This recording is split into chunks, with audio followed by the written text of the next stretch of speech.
जय हिंद दोस्तों, crack army point में आपका एक बार फिर से स्वागत है। दोस्तों, आज की क्लास में हम लोग अम्ल, क्षार और लवण का 40 क्वेश्चन का एमसीक्यू टेस्ट लगाने वाले हैं। इसी तरह के टेस्ट लगाने के लिए आप चैनल के प्लेलिस्ट में जाकर के अलग अलग सब्जेक्ट के और अलग अलग टॉपिक के टेस्ट लगा सकते हैं।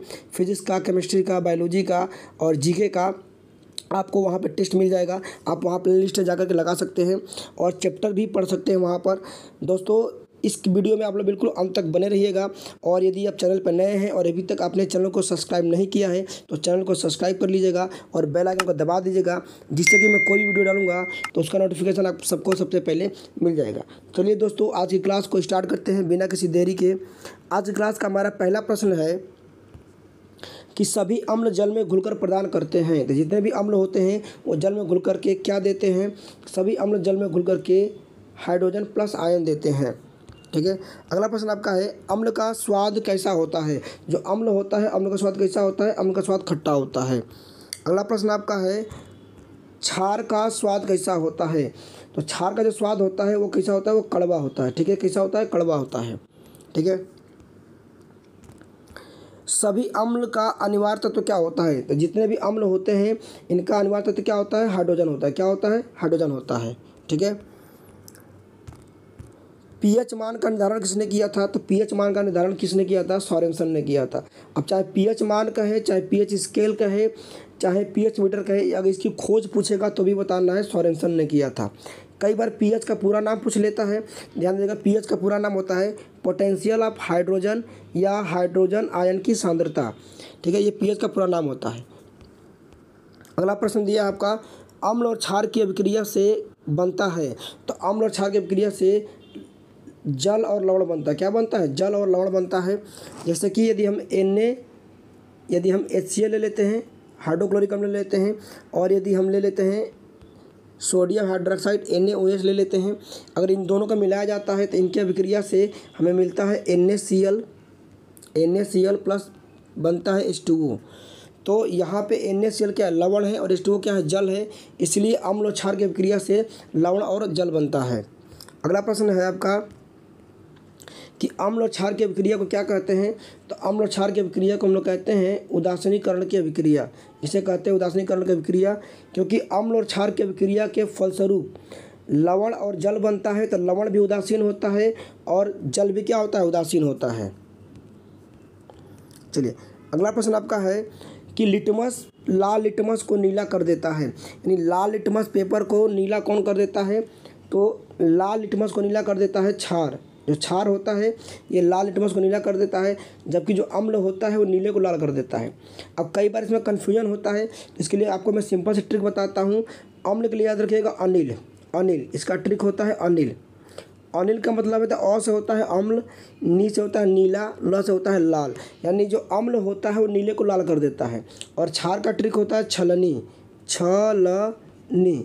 अब छलनी आपको याद रहेगा, छ से हो जाएगा क्षार।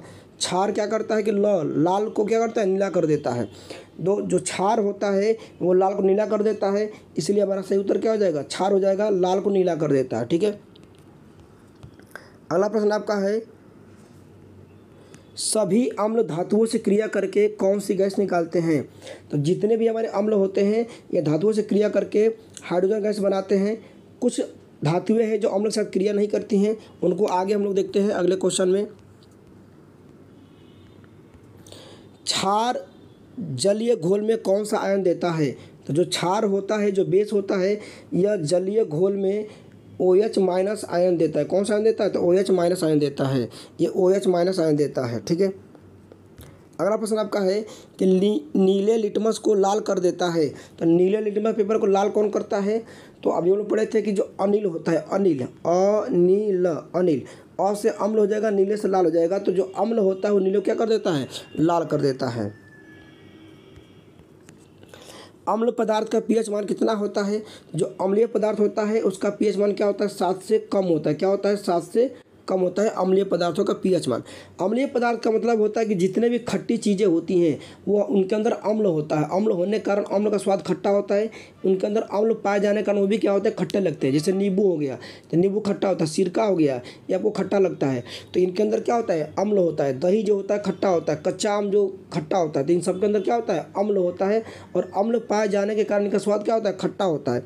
और जितने भी खट्टी चीज़ें होती हैं उनका पीएच मान जो मान होता है वो क्या होता है, 7 से कम होता है। चलिए अगला प्रश्न आपका है कि क्षारीय पदार्थ का पीएच मान कितना होता है। जो भी क्षारीय पदार्थ होते हैं इनका पीएच मान क्या होता है, 7 से अधिक होता है। क्षारीय का मतलब होता है कि जिनका टेस्ट थोड़ा सा कड़वाहट में आता है, जैसे कि समुद्र का जल हो गया या नमक मिला पानी हो गया, ये थोड़ा सा कड़वाहट में लगता है, इसलिए इसका पीएच मान क्या होता है, 7 से ज़्यादा होता है। अगला प्रश्न आपका है साल्ट यानी लवण यानी साल्ट का पीएच मान कितना होता है।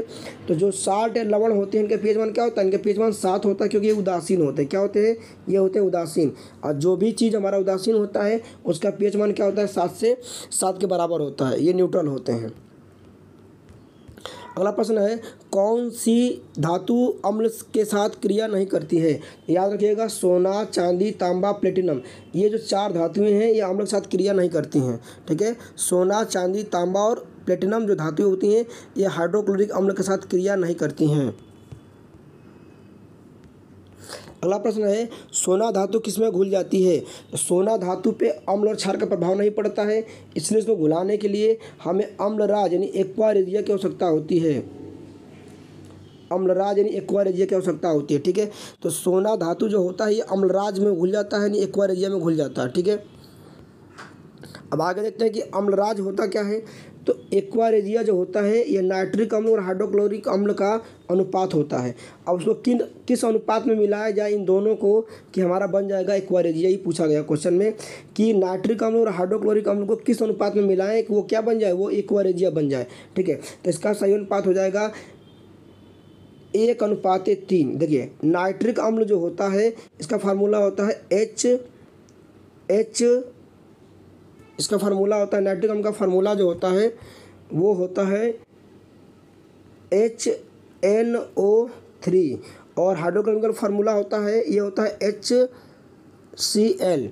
अब कह रहा है कि इसमें जो है अगर इन दोनों को मिलाया जाए तो अनुपात क्या होना चाहिए। तो ध्यान रखिएगा इसका अनुपात 1 होता है और इसका अनुपात 3 होता है। ठीक है, ये 1 और 3 का अनुपात में मिलाते हैं, इसलिए आंसर हो जाएगा 1:3। लेकिन यही क्वेश्चन में ये कहता कि एक्वा रेजिया में हाइड्रोक्लोरिक अम्ल यानी हाइड्रोक्लोरिक अम्ल को पहले रखता और नाइट्रिक अम्ल को बाद में रखता तो वही अनुपात होता 3:1 हो जाता। अगला प्रश्न आपका है अम्ल वर्षा किसके कारण होती है। जो अम्ल वर्षा होती है इसका जो कारण होता है वो होता है NO2 और SO2 गैस, यानी जो है नाइट्रोजन डाइऑक्साइड गैस और सल्फर डाइऑक्साइड गैस जो होती है यह अम्ल वर्षा का कारण होती है। अगला प्रश्न है अम्ल वर्षा का पीएच मान कितना होता है। जो अम्लीय वर्षा होता है उसका पीएच मान होता है 5.5 से कम। कितना होता है, 5.5 से कम होता है। बेकिंग पाउडर बनाने में किसका प्रयोग करते हैं। तो बेकिंग पाउडर बनाने के लिए हम लोग टार्टरिक अम्ल का प्रयोग करते हैं। अगर क्वेश्चन कह लगे कि बेकिंग पाउडर में कौन सा अम्ल होता है तो बेकिंग पाउडर बनाने के लिए टार्टरिक अम्ल का प्रयोग किया जाता है। अगला प्रश्न आपका है कि कार के बैटरी में कौन सा अम्ल होता है। जो कार की बैटरी होती है उसके अंदर सल्फ्यूरिक अम्ल होता है। जो भी बैटरियाँ होती हैं उनके अंदर सल्फ्यूरिक अम्ल होता है। ठीक है, अगला प्रश्न आपका है पेट में कौन सा अम्ल होता है। तो पेट में जो अम्ल होता है वो हमारा होता है हाइड्रोक्लोरिक अम्ल होता है, वो होता है HCl होता है। ठीक है, पेट में पूछेगा तो हाइड्रोक्लोरिक अम्ल हो जाएगा। चींटी में पूछेगा या मधुमक्खी के डंक में पूछेगा या बिच्छू के डंक में पूछेगा तो उसमें फार्मिक अम्ल हो जाएगा, उसी को कहते हैं मेथनोइक अम्ल। और अगर पूछेगा सिरका या शराब में तो उसमें हो जाएगा एसिटिक अम्ल। क्वेश्चन आ भी गया चींटी के डंक में, बिच्छू के डंक में, या आपसे कह देगा कि मधुमक्खी के डंक में कौन सा अम्ल होता है। तो यहाँ पे होता है फार्मिक अम्ल। फार्मिक अम्ल नहीं देगा तो देगा यहाँ पे मेथनोइक अम्ल, मेथनोइक अम्ल। ठीक है, वहाँ पे देगा मेथनोइक अम्ल देगा। चलिए अगला प्रश्न आपका है कि अंगूर और इमली में कौन सा अम्ल होता है। तो अंगूर और इमली में होता है टार्टरिक अम्ल। कौन सा अम्ल होता है, अंगूर और इमली में होता है टार्टरिक अम्ल। अगला प्रश्न है सोडा वाटर में कौन सा अम्ल होता है। तो जो सोडा वाटर होता है ठीक है। इसमें कौन सा अम्ल होता है तो ध्यान रखिएगा, सोडा वाटर में होता है कार्बोनिक अम्ल। इसमें ऑप्शन नहीं दिया है, एक ऑप्शन हटा लेते हैं, इसकी जगह पे कर लेते हैं कार्बोनिक अम्ल। इसके जगह पे कर लेते हैं कार्बोनिक अम्ल, कार्बोनिक अम्ल। ठीक है, तो कहेगा कि सोडा वाटर में कौन सा अम्ल होता है, इसका उत्तर हो जाएगा कार्बोनिक अम्ल होता है। ठीक है, सोडा वाटर में कार्बोनिक अम्ल होता है। अगला प्रश्न है, अम्लों का राजा किसे कहते हैं। तो ध्यान दीजिएगा, जो अम्लों का राजा होता है, ठीक है, जो अम्लों का राजा होता है वो सल्फ्यूरिक अम्ल होता है, यानी H2SO4 को अम्लों का राजा कहते हैं। अम्लराज अलग चीज़ होता है, ध्यान रखिएगा, अम्लराज अलग होता है, इसे अम्लों का राजा कहते हैं, रसायनों का राजा कहते हैं, इसे गंधक अम्ल भी कहा जाता है। यानी सल्फ्यूरिक अम्ल को गंधक अम्ल कहते हैं, सल्फ्यूरिक अम्ल को अम्लों का राजा कहते हैं, सल्फ्यूरिक अम्ल को रसायनों का राजा कहते हैं, और ऑयल ऑफ विट्रॉल भी कहा जाता है सल्फ्यूरिक अम्ल को ही। जबकि अम्लराज कहेगा तो वो एक्वा रेजिया को कहा जाता है, अम्लराज एक्वा रेजिया होगा, जबकि अम्लों का राजा ये सल्फ्यूरिक अम्ल होगा। इस चीज़ को बिल्कुल ध्यान रखिएगा, अच्छे से समझिएगा।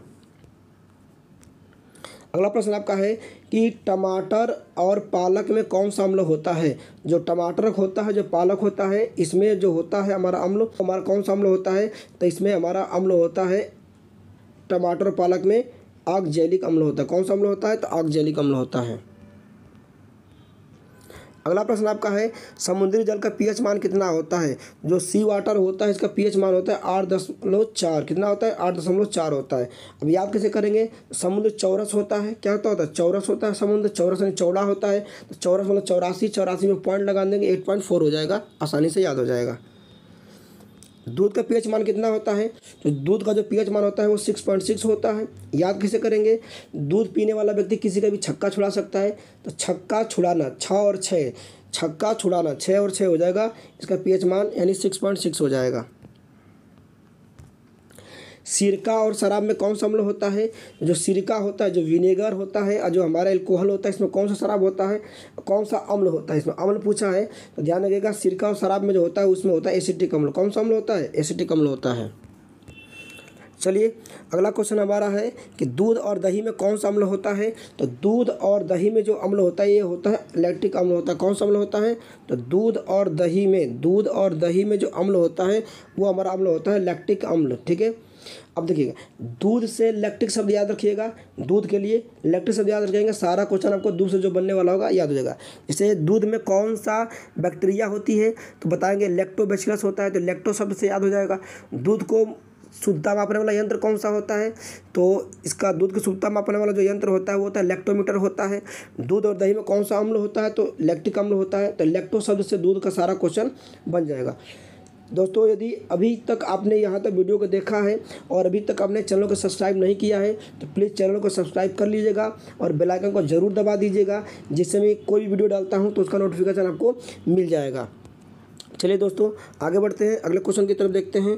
अगला क्वेश्चन है कि मूत्र में कौन सा अम्ल होता है। जो मूत्र होता है इसमें यूरिक अम्ल होता है। कौन सा अम्ल होता है, तो मूत्र में होता है यूरिक अम्ल होता है। ठीक है, चलिए अगला क्वेश्चन आपका है कि रक्त का पीएच मान कितना होता है। जो हमारा ब्लड होता है, ब्लड का पीएच मान कितना होता है, ब्लड का पीएच मान होता है 7.4 होता है। ठीक है, 7.4 होता है। और आंसू का भी पीएच मान होता है 7.4 होता है। ठीक है, आंसू और रक्त दोनों का पीएच मान होता है 7.4। अब बोलते हैं ना कि तुम खून के आंसू रोओगे, तो खून और आंसू दोनों का पीएच मान होता है 7.4। चलिए अगला प्रश्न आपका है, मूत्र का पीएच मान कितना होता है। जो मूत्र होता है इसका पीएच मान हमारा होता है 6। कितना होता है, 6 होता है। याद कैसे करेंगे, देखिए मूत्र करने के बाद स्मेल आती है, महक आती है, तो इसके कारण उसको बोलते हैं छी, महक रहा है, तो छी मतलब हो जाएगा 6। तो मूत्र का पीएच मान हो जाएगा 6। रक्त का हो जाएगा 7.4 और जो 6.6 होता है ये दूध का होता है। दूध पीने वाला किसी का भी छक्का छुड़ा सकता है। और पीत रस जो होता है उसका पीएच वैल्यू होता है, पीत रस का जो पीएच वैल्यू होता है वो होता है 7.7। चलिए अगला प्रश्न आपका है, शराब का पीएच मान कितना होता है। जो शराब होता है इसका पीएच मान कितना होता है, तो इसका पीएच मान होता है 2.8 होता है। ठीक है, शराब का पीएच मान होता है 2.8। अगला प्रश्न है, फोटोग्राफी में कौन सा अम्ल होता है। तो ध्यान रखिएगा, फोटोग्राफी में जो अम्ल पूछेगा इसमें होता है ऑक्जेलिक अम्ल। कौन सा अम्ल होता है, तो फोटोग्राफी में ऑक्जेलिक अम्ल का प्रयोग किया जाता है। अगला प्रश्न आपका है कि कपड़े से स्याही व दाग धब्बे हटाने के लिए किस अम्ल का प्रयोग करते हैं? तो कपड़ों से स्याही व दाग धब्बा हटाने के लिए भी हम लोग ऑक्जेलिक अम्ल का ही प्रयोग करते हैं, और टमाटर में भी ऑक्जेलिक अम्ल ही पाया जाता है, टमाटर और पालक में। चलिए अगला प्रश्न आपका है, साबुन क्या होता है? साबुन अम्ल होता है, क्षार होता है, लवण होता है। तो जो भी हमारे साबुन होते हैं क्या होते हैं? वो क्षार होते हैं, बेस होते हैं। ठीक है। अगला प्रश्न आपका है कि अधिक समय तक कार्य करने पर मांसपेशियों में थकान किस अम्ल के कारण आता है? जब अधिक समय तक कार्य करते हैं तो जो मांसपेशियों में जो थकान आता है वो लैक्टिक अम्ल के जमाव के कारण आता है। ठीक है। अगला प्रश्न आपका है कि लिटमस पेपर किससे प्राप्त होता है? तो ध्यान दीजिएगा, जो लिटमस पेपर होता है वो लाइकेन से प्राप्त होता है। किससे प्राप्त होता है? लाइकेन से। और लाइकेन किसका बना होता है? लाइकेन किसका बना होता है? तो लाइकेन बना होता है कवक प्लस शैवाल का। कवक प्लस शैवाल का बना होता है लाइकेन, शैवाल का। ठीक है। तो शैवाल जो होता है, लाइकेन जो होता है कवक और शैवाल के मिलने से बनता है, जबकि जो लिटमस पेपर होता है वो लाइकेन से प्राप्त होता है। तो चलिए दोस्तों, मिलते हैं अगले वीडियो में। इसी तरह के टेस्ट लगाने के लिए आप चैनल के प्ले लिस्ट में जाकर के चैनल से देख करके और भी टॉपिक का आप जो है MCQ क्वेश्चन लगा सकते हैं, टेस्ट लगा सकते हैं। और यदि आप तक अपने चैनल को सब्सक्राइब नहीं किया है तो चैनल को सब्सक्राइब कर लीजिएगा और बेल आइकन को दबा दीजिएगा, जिससे मैं कोई भी वीडियो डालूंगा तो उसका नोटिफिकेशन आपको सबसे पहले मिल जाएगा। मिलते हैं अगले वीडियो में। यहाँ तक वीडियो को देखने के लिए बहुत बहुत धन्यवाद दोस्तों। जय हिंद।